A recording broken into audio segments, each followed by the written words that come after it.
What is up, everybody? Welcome to DFS by the Numbers. These are my full card breakdown and predictions for UFC Kansas City. We have Max Holloway versus Arnold Allen.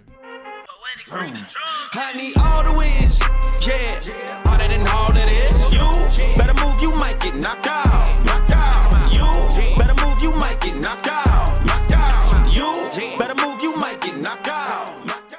And we are back for another full card breakdown and prediction video this week, breaking down a very good fight night card in UFC Kansas City.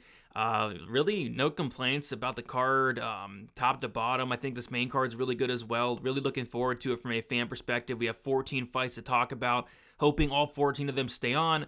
Hopefully no fights get canceled right when the card's about to start. That'd be nice as well. But yeah, solid card from a fan perspective. I think from a betting perspective, it's a good card as well. I do have 4 bets already, 3 of which being moneyline bets. If you do want to check those out early, go to dfsbythenumbers.com. Going to be getting the article out tonight as well. So yeah, lots of stuff to look forward to. And I think it's a pretty good card here. So before we get started, a couple things. If you guys can please leave a like on the video, subscribe to the channel. Once I do hit 20K, I'll be implementing a new show each week. So almost there, hopefully starting that next month. I do want to shout out the winner for the Significant Strike Contest. Shout out to ELH817. He guessed 90 significant strikes, and the correct answer was 90 significant strikes. So ELH817, hit me up on Twitter or Instagram with your PayPal or Cash App. I'll get your winnings there. A lot of people were really close. A lot of people had like 91, 89, but this guy got it right on the dot. So shout out to you, ELH. Other than that, going live Friday, 7 o'clock p.m. Eastern Time. And then also live Saturday for Best Bet 1 hour prior to the prelims. As of now, the prelims do start at 5:30 Eastern Time, so be going live at 4:30 Eastern Time, but that could change, obviously. And other than that, you can follow me on Twitter, DFS_numbers, Instagram, DFS by the numbers. If you have any questions, comments, or concerns. But yeah, really looking forward to getting into this card and talking about it. We have 14 fights to get into, so I say we get into it, and we're going to start with the first fight of the card. We have Lucie Pudilova going against Joselyne Edwards. We'll start with Lucie Pudilova, who's 28 years old, 5'8", with a 67.5-inch reach, 14-7 and 4-1 in her last 5 fights. Joselyne Edwards, 27 years old, 5'8", with a 70-inch reach, 12-4 and 3-2 in her last 5 fights. This is a very tough fight to call. Pre-tape, I'm like, okay, this is pretty easy, pretty straightforward. Lucie Pudilova showed wrestling in her last fight. She should be able to go out there and take down Joselyne Edwards, who has pretty bad takedown defense and no get-up game. But I don't know if it's going to be that simple, and it's never that simple, right? Lucie Pudilova, it's just the thing about her last performance is she's never showed that before. So she went out there, took down Yanan Wu multiple times, and that was great. She looked good doing it. But prior to that, in the UFC, she's shown no ability to do that whatsoever. So my concerns are a couple things. My concern is she going to be able to go out there and do that to Joselyne Edwards? And my other concern is she even going to do that? Can we trust her to go out there and implement that game plan? If she does, I think she has a shot to win here. But if she doesn't, I think she loses this fight pretty easily. So it's a fight I really don't want anything to do with. A lot of these early prelims, I'm just going to be staying away from. This is one of them. We take a look at the line. Lucie Pudilova is currently minus 135. She opened actually up minus 175. Joselyne Edwards currently plus 115. I'm going to take the dog here in Joselyne Edwards. I think she's going to be levels above Pudilova on the feet just due to the volume. I think she has improved that takedown defense, and I just haven't seen enough of the wrestling of Pudilova for me to think that she's going to go out there, take down Joselyne Edwards, and do that for 3 rounds. And on top of that, I just can't trust her, especially as a favorite. So it's going to be a pass. Big pass. I'm not betting on this fight. I'm probably not even watching this fight. But as far as a pick, I'll take Joselyne Edwards to win this fight by decision. Moving on, we have a very good fight here. Gaston Balanos going against Aaron Phillips. We are going to start with Balanos here, who is 30 years old, 5'7", with a 70.5-inch reach, 6-3 and 3-2 in his last 5 fights. Aaron Phillips, 33 years old, 5'9", with a 69-inch reach, 12-4 and 4-1 in his last 5 fights. We take a look at the odds and we see that Balanos is a favorite, minus 195.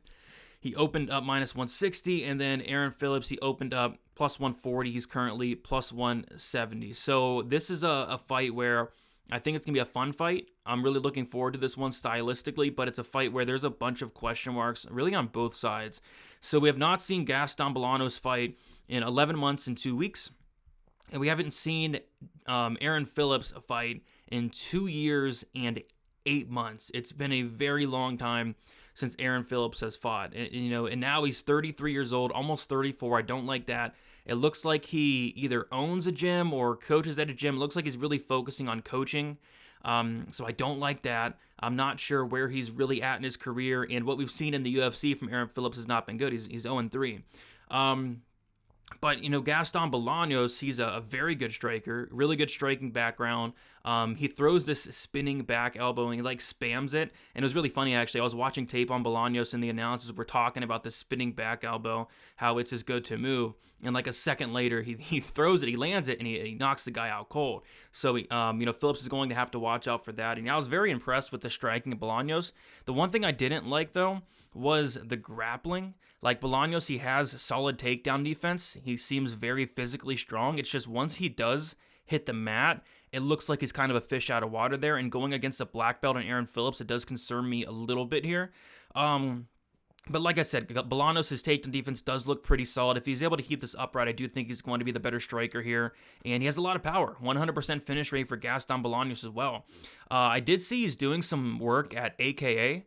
Which is a really great place to go to work on that wrestling, that grappling, right? So that's good for Balanos. And I think this year off is going to be great in terms of him improving that overall mixed martial arts game. Whereas Aaron Phillips, he's not fought in 3 years. So I think Phillips is going to have opportunities here. If he's able to get this fight to the mat, I think we could see a big level difference in the grappling. But I'm going to say Balanos does keep this on the feet. I'm going to say he knocks out Aaron Phillips, and I'm going to say he does it in the first or second round. So yeah, looking forward to this fight, looking forward to the debut of Balanos, and looking forward to seeing if Aaron Phillips can pull off the upset here. But give me Balanos for the win. I'll take him to win by first round knockout. All right, moving on. We got Bruna Brasil going against Denise Gomes. We have Brasil, 29 years old, 5'6" with a 66-inch reach, 8-2 and 5-0 in her last 5 fights. Denise Gomes, 23 years old, 5'2", with a 63-inch reach, 6-2 and 4-1 in her last 5 fights. Bruna Brasil is the favorite. She opened up -160. She's currently -195. And then we have Denise Gomes open up +140. She's currently +170. Denise Gomes a very popular dog this week, and I get it. I mean, WMMA, these big favorites have been dropping the ball lately. I get it from that aspect, but I don't know. I'm not completely sold on Denise Gomes. She's still very young. She's 23 years old. She's green. She's training with good fighters. So I think she's going to improve, but man, her striking defense is a serious liability. She blocks punches with her face. I don't think she's the best striker. Her grappling's solid, but doesn't have the best wrestling to get it there. Not extremely impressed with Denise Gomes. I guess the best attribute of Gomes is probably her toughness. There was this one fight where she got dropped 50 times, and she was still there till the end of the fight and ended up getting a late finish. So she has good toughness. I like that. But I don't know if the skill is really there, to be honest, as of now. But like I said, she's training with good fighters. She could be making improvements. Whereas Brasil, I think she's the much better at this point of their careers. I think her takedown defense is solid enough to keep it on the feet here. And then on the feet, I think she's the better striker. I think it's simple as that. So I like Brasil to win this fight. Is it going to be close? Probably. Are the judges going to get it wrong? Probably. But I'm going to take Brasil to win this fight by decision. Am I going to lay chalked on Bruna Brasil? No, I'm not. But I'll take Brasil to get this one done by decision. I wanted to pick Gomes just because she is a big dog, and but I can't do it. Stylistically, I think it's a solid matchup for Brasil. Brasil by decision.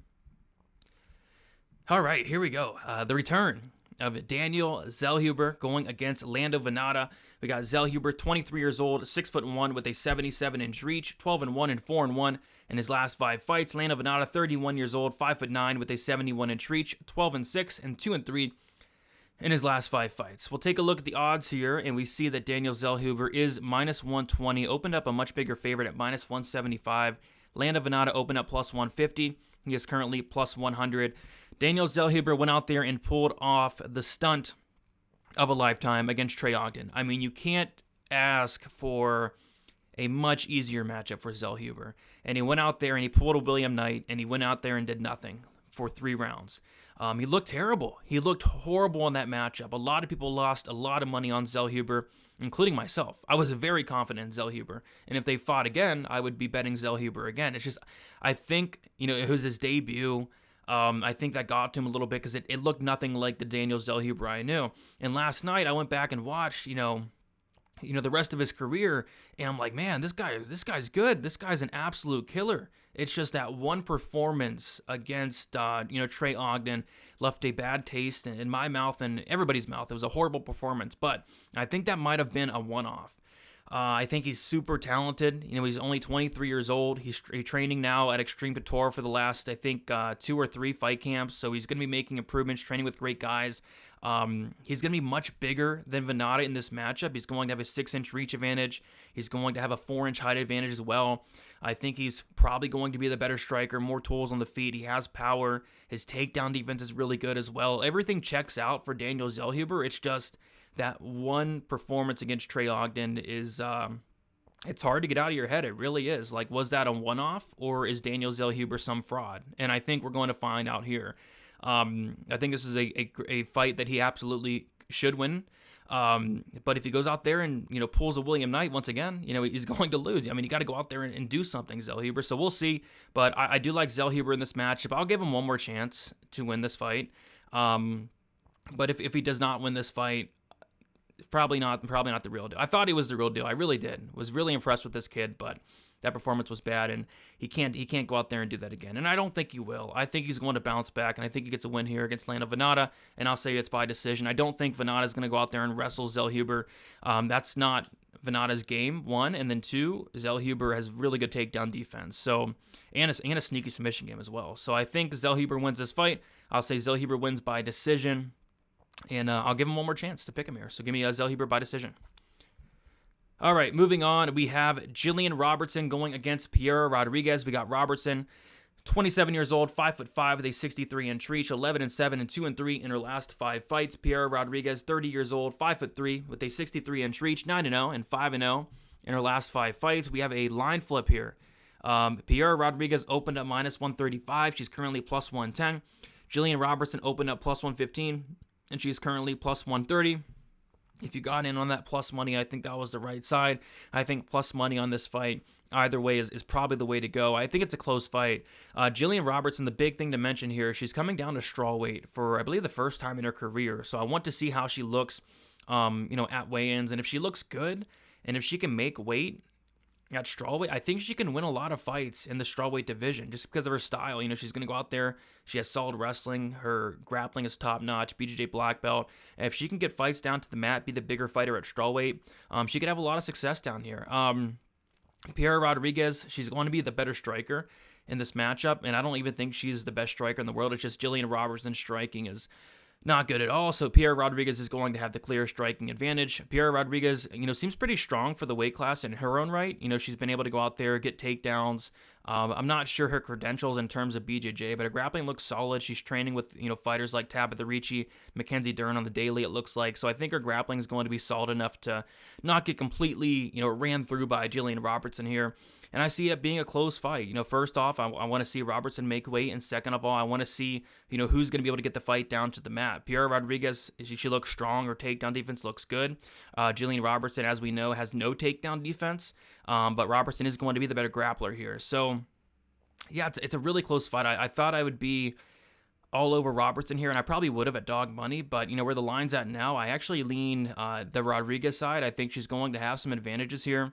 Just due to the fact she's going to be the much better striker in this matchup, and I think she can hit takedowns of her own right. Like, Gillian Robertson, her takedown defense is like, I want to say 28% takedown defense for Gillian Robertson, whereas Rodriguez, she has shown 77% takedown defense. So I'm not even sure, Robertson is going to be able to get this fight down to the mat, whereas if Rodriguez does, she's going to be able to get it down there. Close fight. I know everybody's on Robertson. I'm going to go with the Rodriguez here to win a close competitive decision. I think both fighters are going to have their moments, but I'll take Piera Rodriguez to get it done by decision here. All right, moving on. We have the 1-800-GAMBLER fight of not the week, not the year. I think this is the 1-800-GAMBLER fight of a lifetime in Zak Cummings versus Ed Herman. We have Zak Cummings, 38 years old, 6 foot with a 75-inch reach, 24-7 and 3-2 in his last 5 fights. Ed Herman, 42 years old, 6'1" with a 75-inch reach, 24-15 and 3-2 in his last 5 fights. We take a look at the odds, and nobody should be betting on this fight, but we'll take a look at the odds anyway. We have Zak Cummings. He opened up as a pretty big favorite, actually. And money's been pouring in on one 42-year-old Ed Herman. Cummings opened up around minus 260, minus 250, and he's minus 210. Ed Herman opened up around plus 210, 220. He's now plus 180. So yeah, money coming in on Ed Herman. And I think that might have to do with the picture circulating around the internet of Zak Cummings. So Zak Cummings, small middleweight, and he's moving up to light heavyweight. And there's this picture circulating around the internet, and he just looks like he's not even training. So yeah, it's a mess of a fight. Zak Cummings, we have not seen him in 2 years and 8 months. That's not good. Ed Herman, we have not seen him in over like a year and a half himself. That's not good. Ed Herman's now 42 years old. I don't like that. This is just a big mess. I guess it all comes down to who's more washed, and it looks like Ed Herman is more washed at this point. At the very least, the last time we did see Zak Cummings, he looked okay. So for that reason, I'll pick Zak Cummings. But yeah, he's coming up a weight class. He's not fought in 3 years, and he's now 38 years old. So yeah, this is a mess of a fight. Give me Zak Cummings by greasy decision, where I bet they're going to go on there and just look at each other for 3 rounds. I can see that happening. I could see it being a very boring fight, but I'm going to take Zak Cummings by decision here. Just want absolutely nothing to do with this fight, though. All right, next we have a very good fight. This is probably my favorite fight on the entire prelims, and I'm actually shocked it's on the prelims because this is probably one of the best fights on the card, but yeah, I don't know. Matheus Nicolau, Brandon Royval. We have Nicolau, 30 years old, 5'6" with a 66-inch reach, 19-2-1, and 5-0 in his last 5 fights. Brandon Royval, he is 30 years old, 5'9" with a 70.5-inch reach, 14-6, and 3-2 in his last 5 fights. We'll take a look at the odds, and we see that Matheus Nicolau is the favorite. He's currently sitting around minus 210. Brandon Royval is sitting at plus 180, and I don't really like those odds there. I think this is a tricky fight to call, just because Brandon Royval fights are really difficult to call because he's a wild card. Like he's a guy that is a complete madman. I mean, there's not a lot of guys out there like Brandon Royval. He has no regards for his safety and his striking defense. You know, he'll allow you to drop him, to hit him in the face, and then he'll get right back up and he'll drop you, right? He's just so wild in every single aspect of MMA. The striking's really wild, but he's dangerous. And then the grappling's really wild. He has no takedown defense, but he doesn't mind it because he has great scrambling, and he's very dangerous off his back. He's just a guy that, I don't know, there's not a lot of guys like Brandon Royval out there. He's very unique. Matheus Nicolau is like the complete opposite. Like, he's very calm, composed. He's low volume, but he's very good. He's a black belt in BJJ himself. He has a lot of power in his own right. It's just, we got kind of a clash of styles here where Brandon Royval likes to make it a crazy all-out war, and Matheus Nicolau likes to kind of take his time. I don't want to say make it a boring fight, but, you know, slow the pace way, way down. So I'm curious to see who's going to get their way in this matchup, and I kind of think it's going to be Brandon Royval getting his way, and just in terms of making this a crazy all-out war. And that could lead to either him getting knocked out, submitted, or it could lead to maybe him landing a big shot and knocking out Matheus Nicolau, maybe getting a club and sub in this fight as well. Nicolau has been finished in both of his losses, both by knockout, once inside the UFC, once outside the UFC, so he definitely can be knocked out before. It's a weird fight. I'm going to take Royval, I think. I think Matheus Nicolau is the better fighter. I like Matheus Nicolau a lot. I'm a big fan of the guy, but Royval just brings a very unique style that I think can pose Nicolau problems. Like, Nicolau's not used to going out there and getting into an all-out war, an all-out brawl, and I think that's exactly what this is going to be. So I'm going to take Royval to knock out Matheus Nicolau here. I'll say he does it in the first round, but this fight is going to be fireworks from the jump, and I think somebody's probably getting served here. So I'm going to take Royval to win. I'm going to take Royval to win this one by first round knockout. Should be a very fun fight for as long as it lasts. All right, moving on. We have Bill Algeo versus TJ Brown. We have Bill Algeo, who is 33 years old, 6 foot with a 73-inch reach, 16-7 and 3-2 in his last 5 fights. TJ Brown, 32 years old, 5'9" with a 73.5-inch reach, 17-9 and 3-2 in his last 5 fights. Well, take a look at the odds here. Money pouring in on Bill Algeo. Bill Algeo did open up like minus 140. He's currently minus 210. TJ Brown opened up plus 120. He's currently plus 180. So money's pouring in on Algeo, and I get it. Initially I thought, maybe TJ Brown can go out there and take down Bill Algeo, who has just terrible takedown defense. But after looking into the fight, I really do like Bill Algeo here. Algeo, his takedown defense is horrible. I think it's like 52% takedown defense for Bill Algeo. Yeah, 55% takedown defense for Bill Algeo. But Bill Algeo has probably one of the best get-up games in the UFC. Like, this guy can be taken down, but once you do take him down, he's popping right back up. And that's the case pretty much every single time. The only time he was held down, though, was against Andre Fili in his last fight. But apparently Bill Algeo, either broke his arm or did something to his arm early on in that third round. It's what he put on his Instagram there. So outside of that, he's getting taken down, but he's popping right back up. And that's going to be a big problem here for TJ Brown, a guy that I don't think Brown has a wrestling background, but he can absolutely wrestle. He's very good at getting the fight down to the mat. It's just I don't see him holding down Bill Algeo. And another thing with TJ Brown is he's super sloppy on the ground. Like, he is making mistake after mistake after mistake, and he can get away with it against some of these lower level guys. But against Bill Algeo's a great scrambler, BJJ black belt. He can get reversals, he can get sweeps, he can end up on top, and if he ends up on top of TJ Brown, I think he can hold him there, and I think he can win minutes, whereas TJ Brown, I don't really see him winning minutes on the ground against Bill Algeo. On the feet, it's Bill Algeo, just due to the fact that Bill Algeo has incredible volume. This guy Algeo throws and lands over 5 significant strikes per minute, whereas TJ Brown's only landing about 3.5. Both guys pretty poor striking defense, sub 50%. But yeah, Bill Algeo with that volume, that pace, that cardio, I think he's going to give TJ Brown a lot of problems here. I think Brown could have some success early in terms of taking down Bill Algeo consistently, but Algeo's going to be popping back up each and every time, and then as the fight goes on, Brown's going to tire out, and I think Bill Algeo is going to get better and better as that fight goes on, winning rounds 2 and rounds 3, if not, potentially even getting a late sub. We did see TJ Brown gets submitted by Jordan Griffin in his debut, and it kind of played out that way. He went out there, he looked really good in the first round against Jordan Griffin, and Griffin was able to catch him in that second. I'm going to say something like that happens here. I'm going to say Brown has some success early, but Bill Algeo starts to put it on him. Brown's going to make a mistake on the mat like he always does, and I'm going to say Algeo gets a second or third round submission in this matchup. So give me Algeo by sub. I think he finishes Brown later in this fight.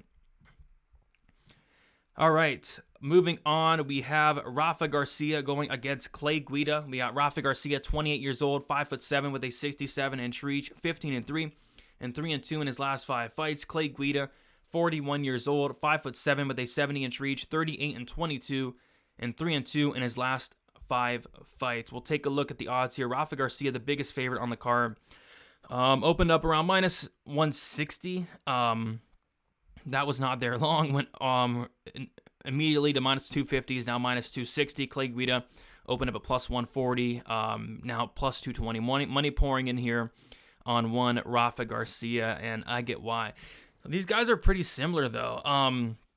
Both these guys, not the best strikers. Both these guys, really, really good wrestlers. I guess the big difference is one of these guys is 41 years old and well past their prime, and then one of these guys is 28 years old and honestly looking better than ever. Rafa Garcia moved to Elevation Fight Team. I'm not sure when, but it was somewhat recent, and you can tell in his performances, like, he's going out there, and this is a guy that I used to be really concerned about the gas tank. We saw him slow down and completely gas out in the Grutzmacher fight. I still thought he won the Grutzmacher fight, but that wasn't a good look whatsoever. But since then, his cardios looked much better. He went 3 rounds with Natan Levy, grappling nonstop with the guy. That was a good win. He went out there and broke Jesse Ronson, submitted him in the second round. He went out there, had a competitive fight against Drakkar Klose, and then he went out there against Mahashata in a 3-round war, taking him down 6 times and not looking tired doing it. So I think the move to Team Elevation is a great look. I was checking his Instagram. He's training with doing some work with Cub Swanson, Brian Ortega. I like that. So he's training with really good guys. He's making improvements, and that's to be expected out of a guy that when he came to the UFC, he was like 24 years old, 25, 26. He was super young. Now he's 28 years old. I think he is getting into his prime. And I think it's a very winnable fight. I agree with the line movement here. I think Rafa Garcia can win moments on the mat. I think either guy can take either guy down, but the difference is if Clay Guida takes down Rafa Garcia, Garcia is going to pop right back up. Rafa Garcia has a very, very good get-up game. And on the flip side, if Garcia takes down Clay Guida, I actually think he can work his BJJ and potentially get a sub. I also think that Garcia could maybe hurt Clay Guida on the feet, force Guida to shoot in a takedown and snatch up his neck. Rafa Garcia, solid submission game, honestly. He has 8 or 9 submission wins, and Clay Guida's been submitted a very concerning amount of times. Clay Guida has been submitted 11 times in his career. Like, any time he fights somebody with solid BJJ and the fight hits the mat, I mean, you are going to be holding your breath, and I think Rafa Garcia has pretty good BJJ, honestly. So I'm going to say Garcia does get Clay Guida out of there. I'm going to say he gives Clay Guida his 12th submission loss, and I think it's probably going to be early as well. If this fight was a couple years ago, obviously, Clay Guida would win this fight, but at this point of their careers, Rafa Garcia coming into his prime, Clay Guida, definitely on his way out, 41 years old at lightweight. I like Garcia here quite a bit, and I like Garcia to win this fight by first round submission. All right, moving on, we have Chris Gutierrez going against Pedro Munhoz. We got Chris Gutierrez, 31 years old, 5'9", with a 67-inch reach, 19-3-2, and 4-0-1 in his last 5 fights. Pedro Munhoz, 36 years old, 5'6", with a 65-inch reach, 19-7-1, 3-1 no contest in his last 5 fights. We'll take a look at the odds here. Chris Gutierrez is currently sitting at -205, and Pedro Munhoz is sitting at +175. It looks like Gutierrez opened up a much bigger favor, but some money's coming in on Pedro Munhoz here. It's a fight where it's going to be a big step up in competition for Chris Gutierrez. He's going out there and he's fighting guys like Denise Bakary. He's fighting guys like Frankie Edgar, his retirement fight though. He's going to split decision with Felipe Calorish. Who else is he fighting? Andre Yule.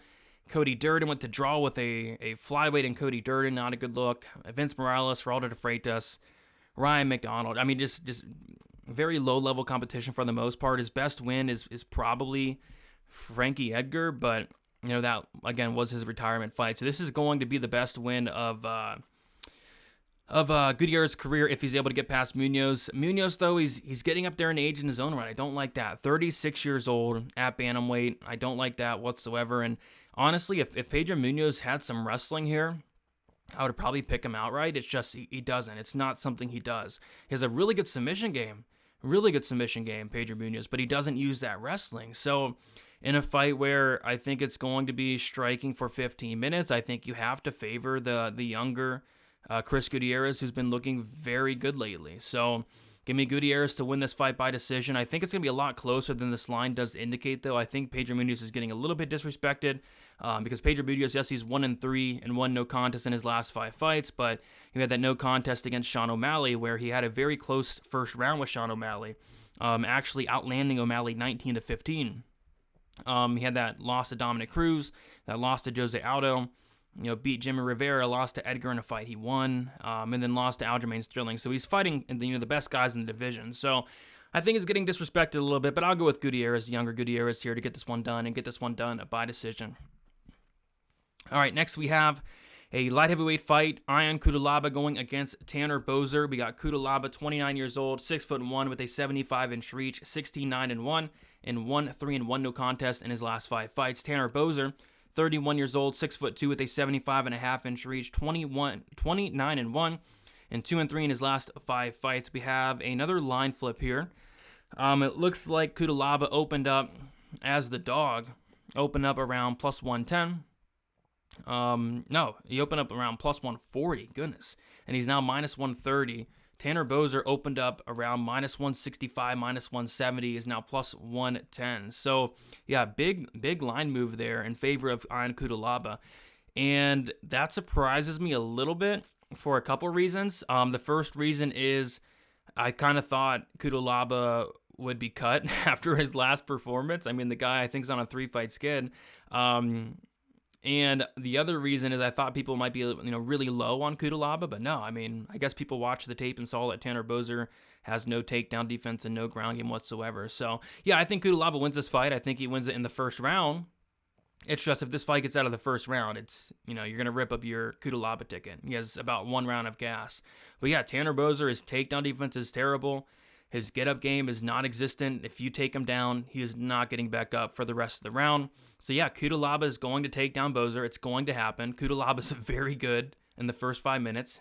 Really good ability to get the fight down to the mat and really dangerous there. It's just, is he going to be able to finish Tanner Boser in the first round?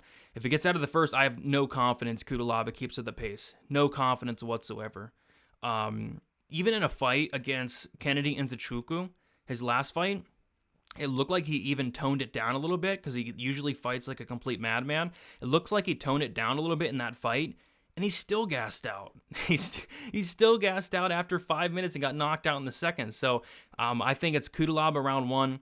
I think it's Tanner Boser rounds 2 or rounds 3. I'm going to say Cutelaba does get Boser out of there, but this is going to be a good live bet situation where, if this does leave the first round, you might want to take a look at Boser at dog odds, but Cutelaba absolutely should win the first, and I think he does finish in the first via ground and pound TKO. So give me Ian Cutelaba, first round TKO, but, trusting this guy with your money is probably one of the worst ideas, to be honest. But yeah, if you got him at dog money, congrats to you, but laying chalk on a guy with 5 minutes of gas, I'm gonna be okay on that. Just bet the first round prop. All right, moving on, we have a very good fight here. Dustin Jacoby going against Azamat Murzakanov. We have Dustin Jacoby, 35 years old, 6'3", with a 78-inch reach, 18-6-1 and 4-1 in his last 5 fights. And then we have a liar in Azamat Murzakanov saying he's 34 years old. That guy's not 34 years old. That guy's 45 at the very least. So somebody needs to check this guy's birth certificate because I completely doubt he's 34 years old. And I might start a petition to change this guy's age to his actual age, which is probably 47, 48. You can't convince me that this guy's 34 years old. But anyway, he says he's 34 years old. He's 5'10" with a 71-inch reach, 12-0, and 5-0 in his last 5 fights. We take a look at the odds here.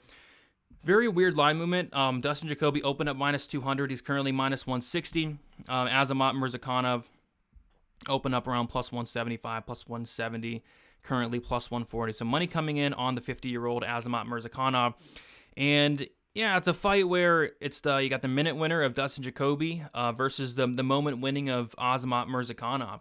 Murzakanov showed some takedowns outside the UFC, but he's shown none of that inside the UFC, and I don't think he has the cardio to do so, and I don't think he's going to be able to do that against Dustin Jacoby, who's much, much bigger and has really good takedown defense and a very good get-up game. So I think this fight's going to stay standing, and when it's on the feet, you got Jacoby, who's going to have a 5-inch reach advantage and a 7-inch height advantage. Dustin Jacoby, a pretty big light heavyweight, and Azamat Murzakanov, a very small light heavyweight, a guy that I feel like should be probably fighting at middleweight, 5'10", at light heavyweight, just very small, but he does pack a lot of power.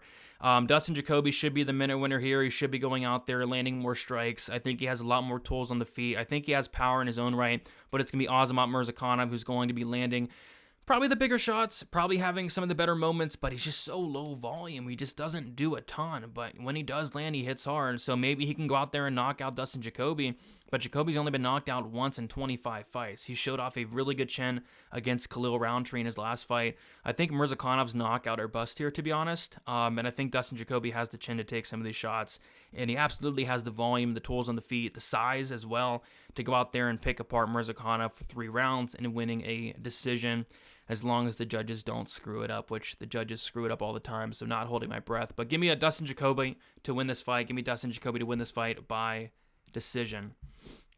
All right, co-main event, very good co-main event. Billy Quarantillo going against Edson Barbosa.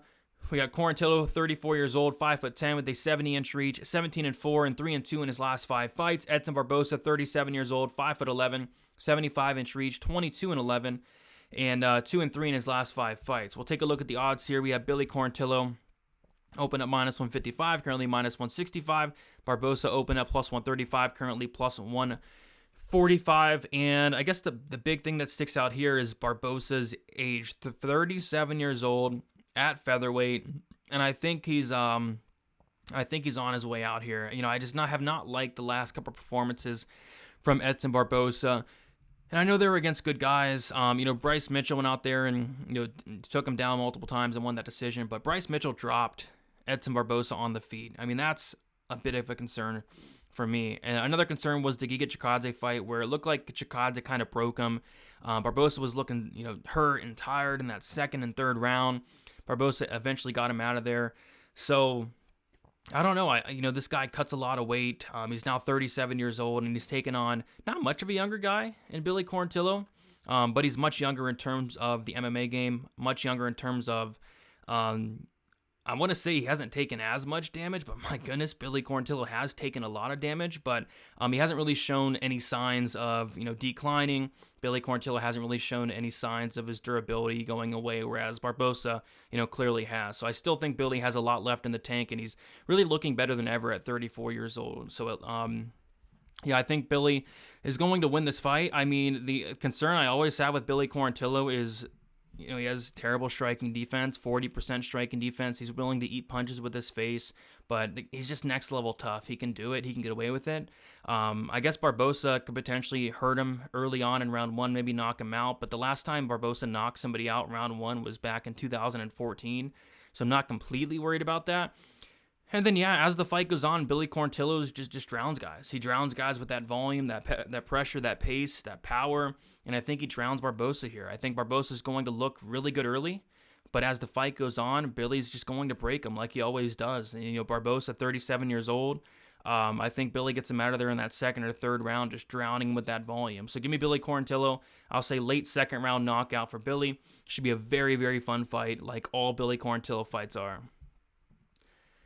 And then we have the main event. I did do a main event breakdown on my channel. If you had not checked that out, be sure to do so. Went a little bit more in depth, but we have Max Holloway versus Arnold Allen. Good main event here. Max Holloway, 31 years old, 5'11" with a 69-inch reach, 23-7, and 2-3 in his last 5 fights. Arnold Allen, 29 years old, 5'8" with a 70-inch reach, 19-1 and 5-0 in his last 5 fights. We take a look at the odds here. They've been kind of all over the place. Max Holloway, he opened up around minus 145, went down as low as minus 205. He's now back to minus 176. Arnold Allen opened up plus 125, went all the way to plus 175.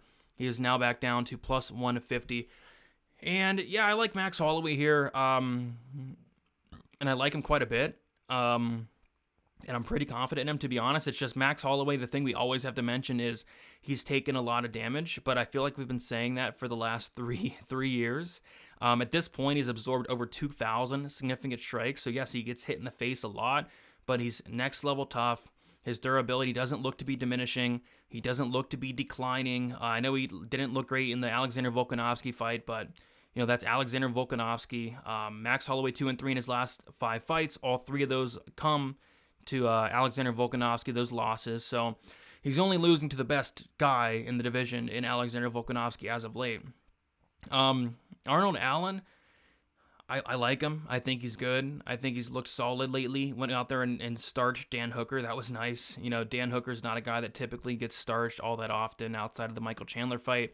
And then he went out there and won the first round against Calvin Kattar.